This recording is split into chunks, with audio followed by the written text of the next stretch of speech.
अच्छा बच्चों, आज जो है मैट्रिक की पहली क्लास है, ठीक है। 5 मई से हमारी क्लास शुरू होनी थी मैट्रिक की, और आज हमारी पहली क्लास है। और आज हमारी जो क्लास है वो मैथमेटिक्स की क्लास है, ठीक है ना। तो पहली क्लास है तो थोड़ा सा इंट्रोडक्शन के तौर पर मैं आपको बता दूं कि बेटा आप लोगों को जो कुछ भी यहाँ करवाया जा रहा है, एक तो ये यहाँ पर प्रॉपर टेस्ट होगा, ठीक है। और दूसरा ये करना है आप लोगों ने कि जो भी काम यहाँ पर हो रहा है उसको एक प्रॉपर रजिस्टर बनाएं, और मैथमेटिक्स, फिजिक्स के न्यूमेरिकल, केमिस्ट्री के न्यूमेरिकल, इनकी बाकायदा आप लोग प्रैक्टिस करें, ठीक है। कोई बात समझ में नहीं आती आप मुझसे 10 बार पूछें, कोई मसला नहीं है, मैं पूछने में पाबंदी नहीं है, ठीक है ना। लेकिन टेस्ट प्रॉपर दें, और जो काम दिया जा रहा है वो काम आप करके दिखाएं, ठीक है ना। ख़ास तौर से जो प्रैक्टिस वाले काम हैं, यानी मैथमेटिक्स के सवाल हो गए, फिजिक्स के न्यूमेरिकल हो गए, केमिस्ट्री के न्यूमेरिकल्स हो गए, तो ये आप लोगों ने करना है, ठीक है ना। बाकी व्हाट्सएप नंबर मैं आपको आप लोग अपना दे दूँगा, कोई सवाल पूछना हो, कोई सवाल ना हो रहा हो तो आप लोग मुझसे व्हाट्सएप पर भी पूछ सकते हैं, ठीक हो गया। मैथमेटिक्स की क्लास है हमारी, ठीक है ना। और मैथमेटिक्स में हमारा जो पहला चैप्टर है वो आपकी बुक के सबसे चैप्टर नंबर 17 है, क्योंकि 9 में आप लोगों ने जो है 16 चैप्टर तक पढ़ा था, ठीक है ना। अब यहाँ पर ये 17 से स्टार्ट है, तो पहला मैट्रिक का ये पहला चैप्टर है, सेट एंड फंक्शन।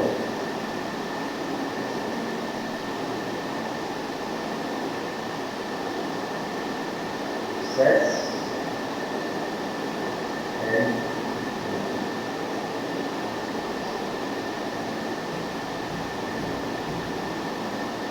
फंक्शंस का इस तरह आगे लेकर आएगा, पहले हम सेट को डिस्कस कर लें, क्लास मैट्रिक है। अच्छा, ये इंट्रोडक्टरी क्लास है, इस चैप्टर का इंट्रोडक्शन है, थोड़ी थोड़ी सी बातें हैं आपको ध्यान में रखना है, और इसी से रिलेटिव एमसीक्यूज भी बनती हैं, ठीक है। तो एमसीक्यूज की इसमें आप कवर हो जाएगी। सबसे पहले बात आती है कि सेट्स ऑफ डिफरेंट नंबर्स।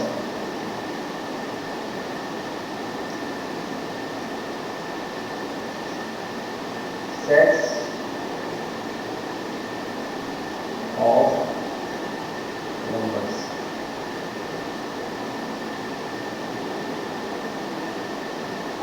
अगर हम बात करते हैं नेचुरल नंबर की,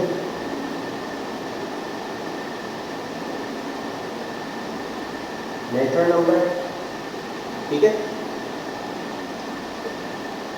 तो ये हमेशा इसको हम, इसका जो नोटेशन है, इसको हम नोटेशन इसका है एन, और ये स्टार्ट होता है 1 2 3 एंड सो ऑन, ये चलता रहता है, ठीक है। तो ये आपका सेट ऑफ नेचुरल नंबर है, ठीक है ना। सेट बनाने का तरीका क्या है, ब्रेसिस के अंदर हम इसको लिखते हैं, ब्रेसिस के अंदर वाली जो भी चीज़ें हैं, जो भी ऑब्जेक्ट है, उसको हम एलिमेंट्स कहते हैं, जिससे हम डिनोट करते हैं उसको नोटेशन कहते हैं। और ये जो आपको ब्रैकेट नजर आ रहे हैं, ब्रैकेट नहीं है बल्कि ब्रेसिस है। देखो 3 तरह के ब्रैकेट होते हैं, राउंड ब्रैकेट, इसको हम कहते हैं पैरेंथेसिस,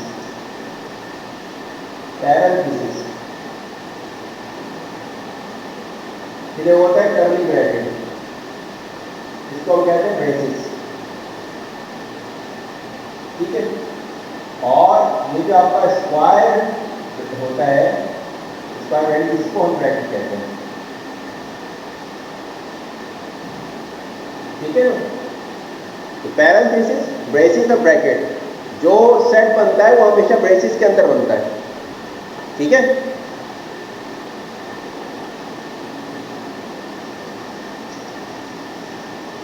तो यहाँ पर मैं बता दूं कि अगर किसी का कोई लेक्चर मिस हो जाता है, यानी क्योंकि मैं लिख अगर मिटा दूँ, तो ये वीडियो बन रही है, ठीक है ना, ये सोशल मीडिया पर आपके मेरी फेसबुक प्रोफाइल पर मौजूद होगी, गुजराती यूट्यूब चैनल में मौजूद होगी, ठीक है ना। तो वहाँ से आप लोग देख सकते हैं, और वहाँ से लेक्चर आप रिकॉल भी कर सकते हैं। इसके बाद बात आती है होल नंबर की, set of whole number, whole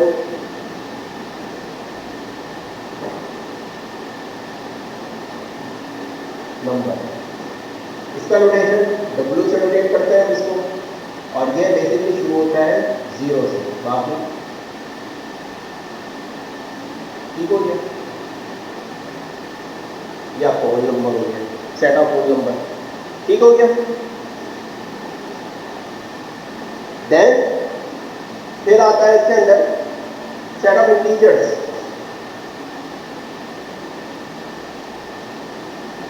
integers इसको हम कैपिटल Z से डिनोट करते हैं, ठीक है, कैपिटल Z से। और ये आपका जो इंटीजर्स है ये 0 से पॉजिटिव की तरफ और 0 से नेगेटिव की तरफ। क्या मतलब? मतलब पॉजिटिव नेगेटिव, पॉजिटिव और नेगेटिव तमाम ही नंबर इसके अंदर मौजूद होंगे।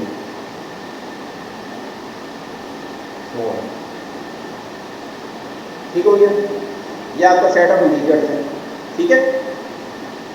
देन फिर बात आती है set of even number, even integers की।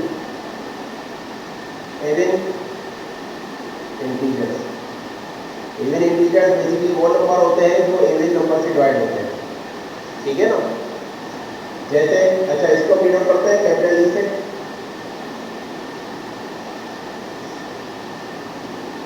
जीरो, ठीक है ना, +-2, +-4, +-6 एंड सो ऑन, ठीक हो गया। इस तरह से सेट ऑफ ऑड इंटीजर्स।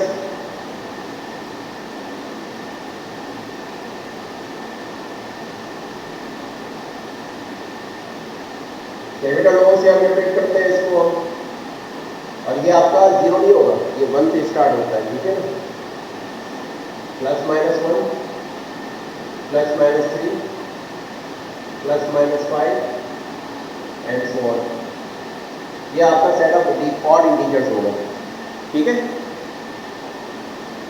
फिर बात आती है set of prime number. Prime number वो नंबर होते हैं जो सिर्फ अपने ही नंबर से डिवाइड हो सके। प्राइम नंबर वो नंबर जो सिर्फ अपने नंबर से डिवाइड होते हैं, ठीक है ना। प्राइम नंबर कौन से होते हैं? जो सिर्फ और सिर्फ अपने नंबर से डिवाइड होंगे, ठीक है, या दूसरे अल्फाज में कह लो जो सिर्फ अपने ही टेबल में आते हैं, ठीक है ना। यानी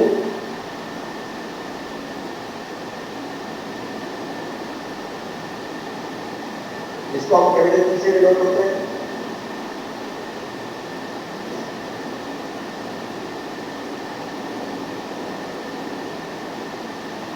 टू, 3, 5, 7, 11 एंड सो ऑन, ये चलता रहेगा।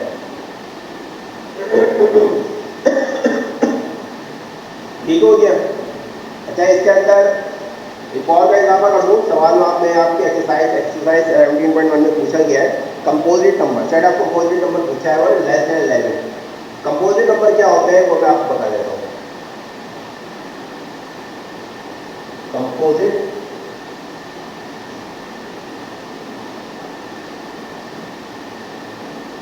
नंबर, देखो कंपोजिट नंबर वो होते हैं जो कोई भी दो स्मॉल नंबर का प्रोडक्ट हो।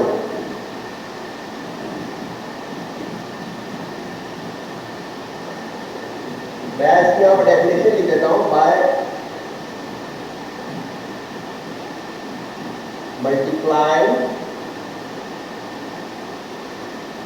To smallest, the smaller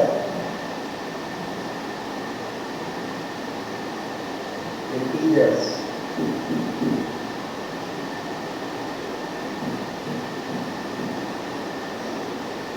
form a composite number।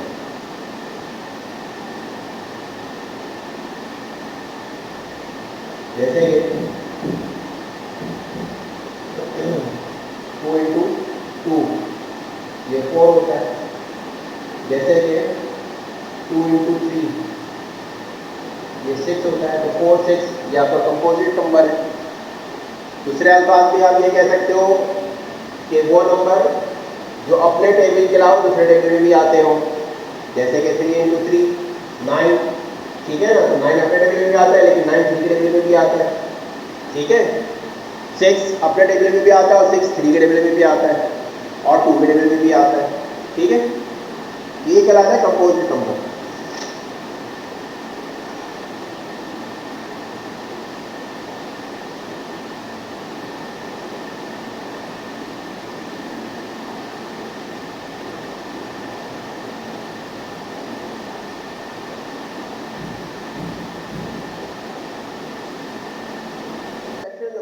Set of rational number,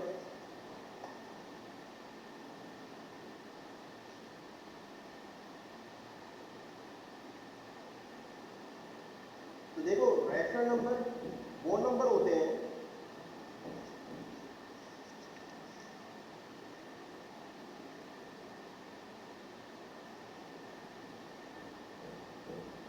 rational number,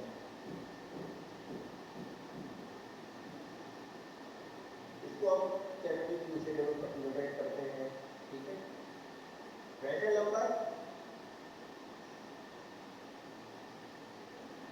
is a set of x such that x p over q,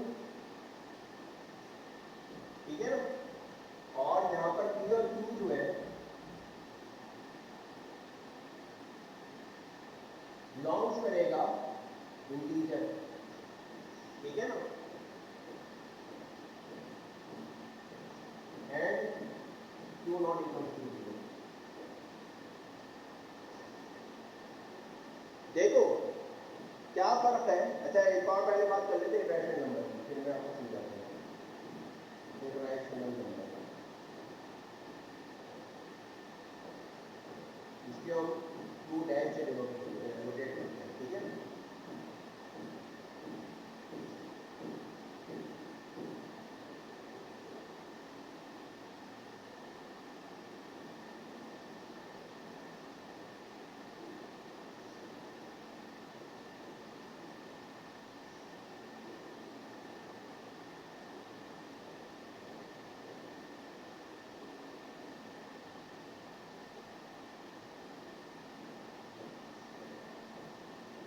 देखो क्या फर्क है रैशनल नंबर में और रैशनल नंबर में, मैं आपको आसान तरीके से समझाऊंगा। वो तमाम नंबर जिनको फ्रैक्शन की फॉर्म में लिखना पॉसिबल हो, ठीक है ना, वो तमाम नंबर जिनको फ्रैक्शन के फॉर्म में, ये फ्रैक्शन की फॉर्म कहलाते हैं, p ओवर q, ये फ्रैक्शन की फॉर्म है, तो ये आपका रैशनल नंबर कहलाता है, ठीक है ना। मिसाल के तौर पर 1 ओवर 2, 1 ओवर 2 ये एक रैशनल नंबर है। इसको अगर हम ये फ्रैक्शन के फॉर्म में क्या करें, डेसिमल के फॉर्म में करते तो ये होगा 0.5, ऐसा ही है, ठीक है ना। लेकिन अगर हम इस 0.5 को दोबारा फ्रैक्शन के फॉर्म में करना चाहें तो ये दोबारा फ्रैक्शन के फॉर्म में हो जाएगा, ठीक है। यानी रैशनल नंबर वो नंबर होते हैं जिनको हम फ्रैक्शन से डेसिमल में और डेसिमल से वापस फ्रैक्शन में ला सकते हैं, जबकि इररेशनल नंबर जो होता है वो फ्रैक्शन के फॉर्म में नहीं होगा, ठीक है ना, या वो फ्रैक्शन की फॉर्म में, अगर डेसिमल की फॉर्म में तो उसको फ्रैक्शन की फॉर्म में नहीं लाया जा सकता। जैसे कि पाई की वैल्यू, पाई की जो वैल्यू होती है अप्रोक्सीमेटली 3.142 होती है, 3.142, आगे भी कुछ बहुत सारे डिविजन से, ठीक है। तो ये आपका पाई जो है ये इररेशनल नंबर है, बात आ रही है सही में। अब इस पाई की वैल्यू का हम फ्रैक्शन के फॉर्म में नहीं लिख सकते, जैसे कि कुछ बुक्स में आप लोगों ने देखा होगा 24 ओवर 7 लिखते हैं, लेकिन ये 24 और 7 अगर आप डिवाइड करके देख लो कैलकुलेटर में तो ये वैल्यू नहीं आ रही होगी, तो इसके बाद जो है अप्रोक्सीमेट लिखा हुआ होता है हमेशा, ठीक है ना। तो क्या फर्क हुआ, रैशनल नंबर जिसको हम फ्रैक्शन के फॉर्म में लिखते हैं वो तमाम नंबर रैशनल नंबर होंगे, और रैशनल नंबर को हम डेसिमल में भी कन्वर्ट कर सकते हैं और डेसिमल को वापस फ्रैक्शन में भी ला सकते हैं,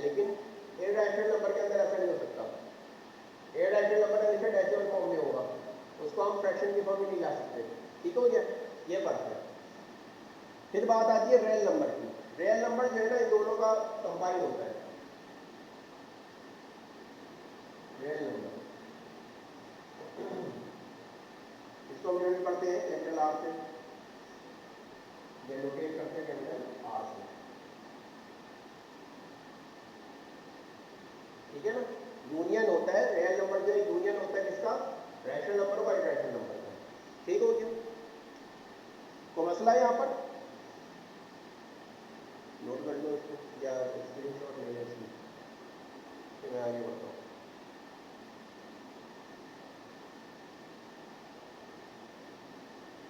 ठीक है,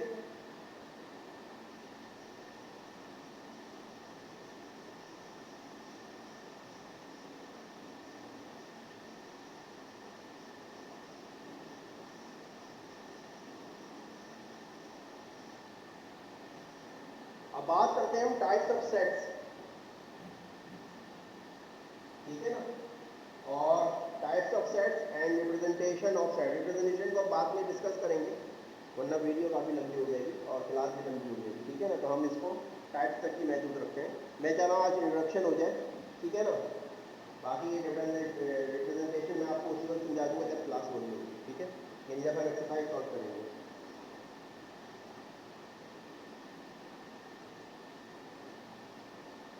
types of sets.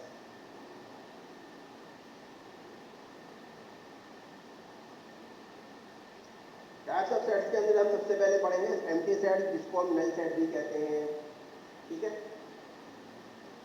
Empty set,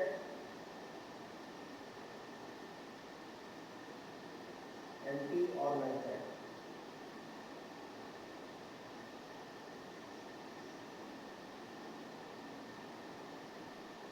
ठीक है, एम्प्टी और नल सेट वो सेट जिसके अंदर कोई भी एलिमेंट मौजूद ना हो, वो आपका एम्प्टी सेट कहलाएगा या नल सेट कहलाएगा। ठीक है ना, इसको हम दो तरीके से लिखते हैं, या तो हम सिर्फ करली ब्रैकेट यानी ब्रेसेस बना देते हैं, अंदर कोई एलिमेंट नहीं होगा, या फिर हम फाई का निशान बनाते हैं। ठीक हो गया, तो दोनों ही तरीके सही है, या तो एम्प्टी ब्रेसेस या फिर फाई का निशान। अब यहां पर एक बात याद रखना कि अगर एमसीक्यू से पूछ रहा है वो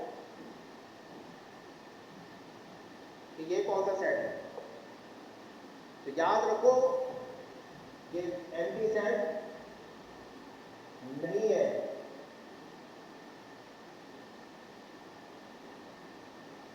बात आ रही सही, ये एम्प्टी सेट नहीं है। एम्प्टी कैसे हो गया, एम्प्टी सेट तो या तो ब्रेसिस में है तो खाली होगा, तो कोई एलिमेंट मौजूद नहीं होगा, या फिर फाइव से डिनोट कर देंगे। अब यहाँ पर फाइव जो है ब्रेसिस के अंदर, ये एक एलिमेंट के तौर पर मौजूद है। आ रही है बात समझ में, कि ये एम्प्टी सेट नहीं है, इसको हम एम्प्टी सेट नहीं कहेंगे। ये कौन सा सेट लाता है, इसकी बात अभी बात आगे आ रही है। फिर बात आती है फाइनाइट सेट की। फाइनाइट सेट से क्या मुराद है, फाइनाइट सेट, फाइनाइट सेट से मुराद कोई भी सेट हो उसमें लिमिटेड एलिमेंट हो। मिसाल के तौर पर 1 से लेकर 100 तक,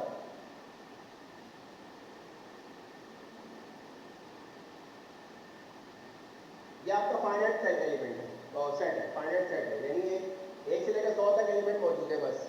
ठीक है, यानी कि लिमिटेड है। दूसरे अंदाज में सेट का कोई ना कोई एंड मौजूद है, और वो एंड हमें पता है।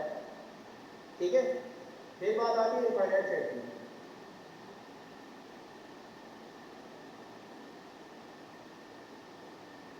इनफाइनाइट सेट जिसका हमें एंड नहीं पता, मिसाल के तौर पर 1 2 3 एंड सो ऑन। ठीक है, यह आपका फाइनाइट इनफाइनाइट सेट है। यानी चल रहा है, कहां तक जा रहा है हमें नहीं मालूम है, इसका इस सेट का हमें एंड नहीं मालूम है। वो 100 भी हो सकता है, 1000 भी हो सकता है, बट डोंट नो, हमें नहीं पता क्या है। इस वजह से हम इसको क्या कहेंगे, फाइनाइट सेट कहेंगे। ये फर्क दोनों के अंदर इनफाइनाइट सेट कहेंगे, सॉरी। फाइनाइट का क्या मतलब होता है, फाइनाइट का मतलब होता है ये खत्म हो गया। इनफाइनाइट का मतलब क्या है, हमें नहीं पता कि कहां तक है, ठीक है। तो इनफाइनाइट में लास्ट एलिमेंट मौजूद नहीं होगा, हमें नहीं पता होगा, लास्ट एलिमेंट का हमें पता नहीं होगा। फाइनाइट सेट में लास्ट एलिमेंट हमें पता होगा, ठीक है। फिर बात आती है सबसेट की। सबसेट, अच्छा, इन तमाम सेट की जो है ना डेफिनेशन मौजूद है बुक के अंदर में, पेज नंबर 2-3 के अंदर आप देख सकते हैं, 2-3-4, ठीक है। वहाँ आप लोग पढ़ भी सकते हैं इसको, आसान है, ऐसा मुश्किल काम नहीं है। सबसेट, सबसेट से क्या मुराद है, सबसेट से मुराद ये है कि कोई सेट है, उस सेट से कोई दूसरे सेट्स बने हुए हैं, वो कहलाएगा आपका सबसेट जो दूसरे सेट से। बात आ रही है ना ये, जैसे एक होता है ना, जैसे कि पुलिस के अंदर इंस्पेक्टर, एक इंस्पेक्टर होता है, इंस्पेक्टर के अंदर जो नीचे उसके अंडर में काम करने वाले लोग होते हैं, ठीक है ना, वो सब इंस्पेक्टर कहलाता है। यानी सब इंस्पेक्टर से मुराद ये है कि उसके ऊपर कोई इंस्पेक्टर मौजूद है, ठीक है, और वो उस इंस्पेक्टर के अंडर है, उस इंस्पेक्टर के अंडर में काम कर रहा है, ठीक है। ये लाते हैं केमिस्ट्री के अंदर एटम, सब एटम, एटम के अंदर एटम मौजूद है, वो सब एटम हो जाएंगे, ठीक है। शेल होता है केमिस्ट्री के अंदर, शेल, सब शेल, यानी शेल के अंदर एक और कोई शेल मौजूद है, ठीक है ना, तो ये आपको कहलाता है सब शेल, ठीक है। तो इसी तरह से मैथ के अंदर भी सेट होता है, और सेट से कोई दूसरे सेट बने हो वो सबसेट कहलाता है। मिसाल के तौर पर आगे बुक में क्लास में दी हुई है, अच्छा इसको हम डिनोट करते हैं इससे, इस साइन से, ठीक है, ये सबसेट कहलाता है। मिसाल के तौर पर एक सेट है ए,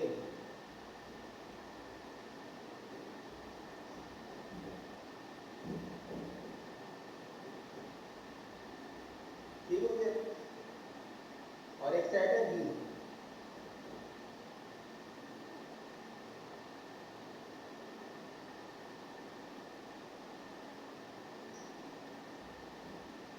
तो हम ये कहेंगे कि देखो सेट ए के तमाम एलिमेंट सेट बी के अंदर मौजूद है, 2 3 5 7, 2 3 5 और 7 मौजूद है बी के अंदर।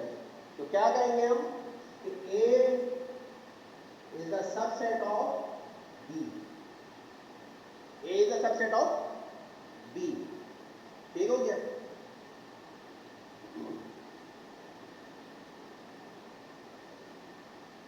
तो हर सेट जो है ना अपने ही सेट का क्या होता है, सबसेट होता है। ये तरह से एम्प्टी सेट भी सबसेट होता है हर सेट का, ठीक है ना। नॉन एम्प्टी सेट के अंदर जो है एटलीस्ट 2 सबसेट्स होते हैं। फिर बात आती है यहां पर सुपर सेट की। सुपर सेट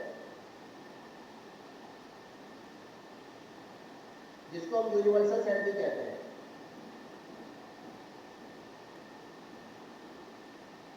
यूनिवर्सल सेट भी कहते हैं या यूनिवर्सल सेट भी कह सकते हैं, ठीक है ना।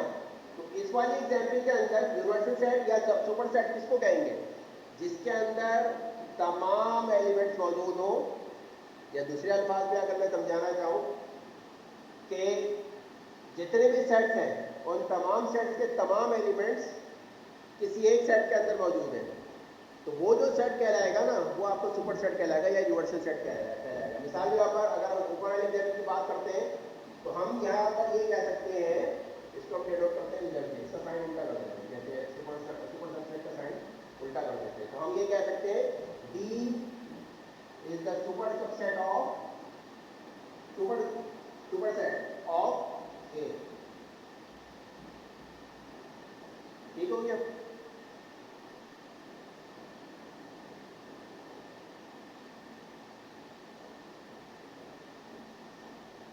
ठीक है,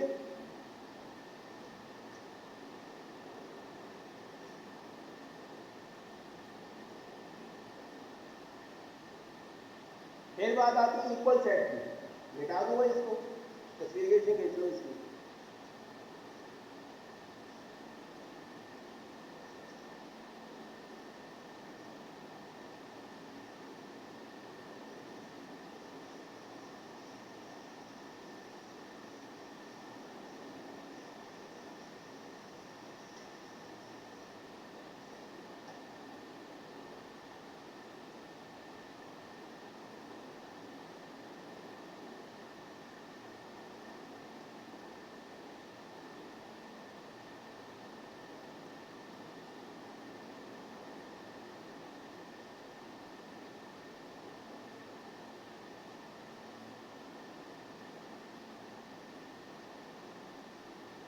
इक्वल सेट,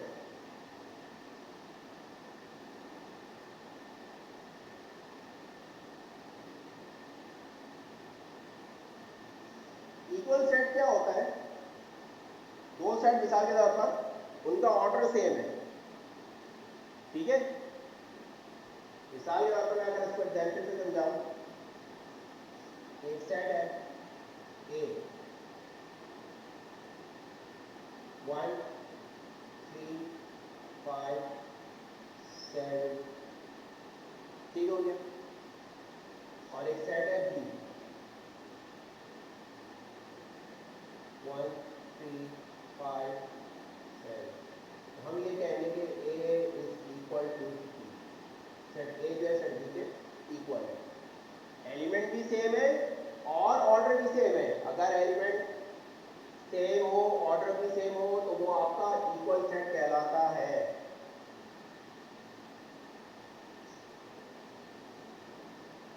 ठीक हो गया?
फिर हमारे पास है प्रॉपर सबसेट,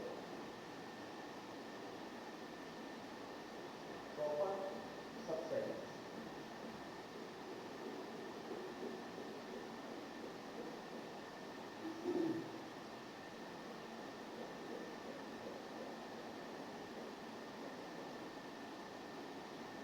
देखो, अगर जो हमने पीछे सबसेट की डेफिनेशन पढ़ी है कि क्या एग्जाम्पल हमने ली थी उसमें,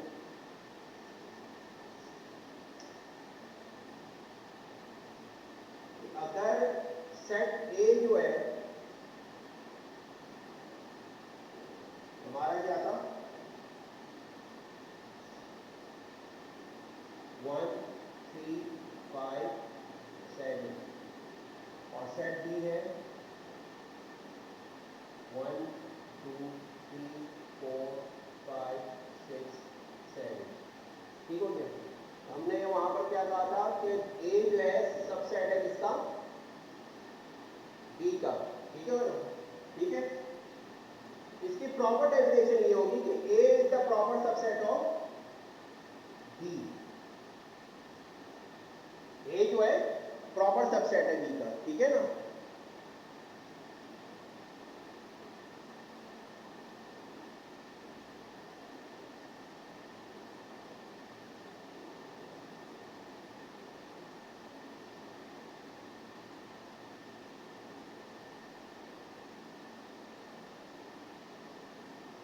क्लास है इम्प्रॉपर की अगर हम बात करें,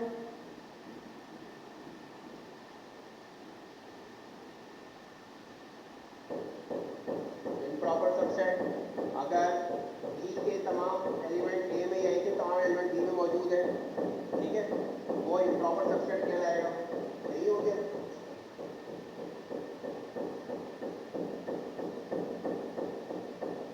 इस तरह से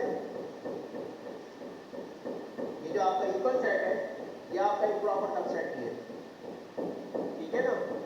क्या मतलब कि ए के तमाम एलिमेंट बी के अंदर मौजूद है। सही है। जैसे कि आपके बुक में एग्जाम्पल दी हुई है, सेट ए है आपका ए बी सी, और सेट बी आपका कह रहा है फर्स्ट 3 इंग्लिश अल्फाबेट।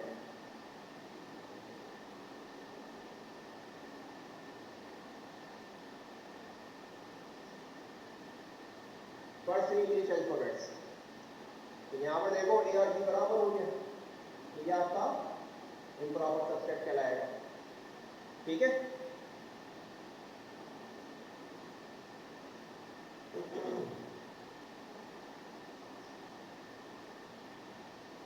फिर है पावर सेट।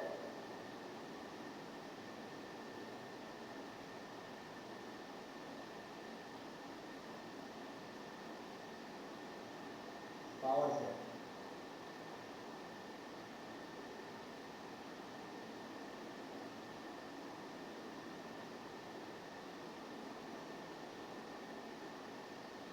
किसी भी सेट से मल्टीपल सेट्स बनाए जा सके तो वो हम कहेंगे, उसको हम कहेंगे power set. The set of all the subset of set A is called power set. मिसाल के तौर पर इसकी मिसाल में दे देता हूं। अच्छा, इसका जो फार्मूला होता है ना पावर सेट का, मिसाल के तौर पर सेट है आपके पास ए बी सी, ठीक है ना। अब इस एक सेट से हम मल्टीपल सबसेट बना सकते हैं, तो वो कहलाएगा पावर सेट ऑफ ए। यानी इसका बेसिकली फार्मूला होता है इस तरह से, पावर ऑफ सेट ए 2 की पावर एन। एन यहां पर क्या है? Number of elements.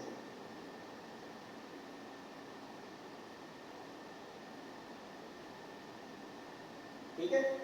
अब इसके हिसाब से नंबर ऑफ एलिमेंट्स अगर हम ए की बात करते हैं तो यहां पर 3 एलिमेंट्स है, तो यानी जो पावर सेट बनेंगे वो 8 बनेंगे। कैसे बनेंगे वो आप देख लो, मैं यहां बना देता हूं।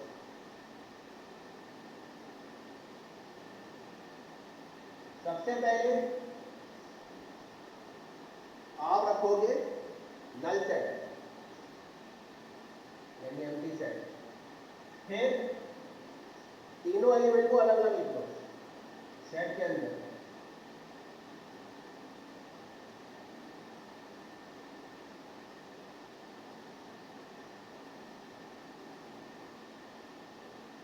ठीक है। फिर दो का पेयर बनाओ, लेकिन रिवर्स में नहीं आना है, आगे की तरफ जाना है, फॉरवर्ड डायरेक्शन में जाना है। ठीक है। यानी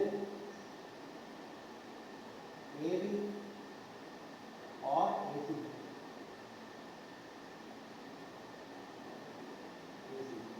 ठीक है। और इसके बाद बी सी। कितने बन गए? 1 2 3 4 5 6 7। अब हमें रिवर्स में जाना नहीं है, उल्टा नहीं जाना, हमें ये नहीं करना सी बी सी ए नहीं करना, ठीक है ना। रिवर्स फॉरवर्ड डायरेक्शन में जाना है। तो अब आगे तो नहीं बन सकता फॉरवर्ड डायरेक्शन में, तो आप 2 के बाद 3 वाला सेट आ जाएगा ए बी सी। ये आपका सेट बन गया, पावर सेट बन गया ए का। यानी इस पावर सेट के अंदर हर सेट जो है वो सब सेट है सेट ए का, हर सेट सब सेट है सेट ए का। ठीक है। फिर बात आती है सिंगलटन सेट या यूनिट सेट।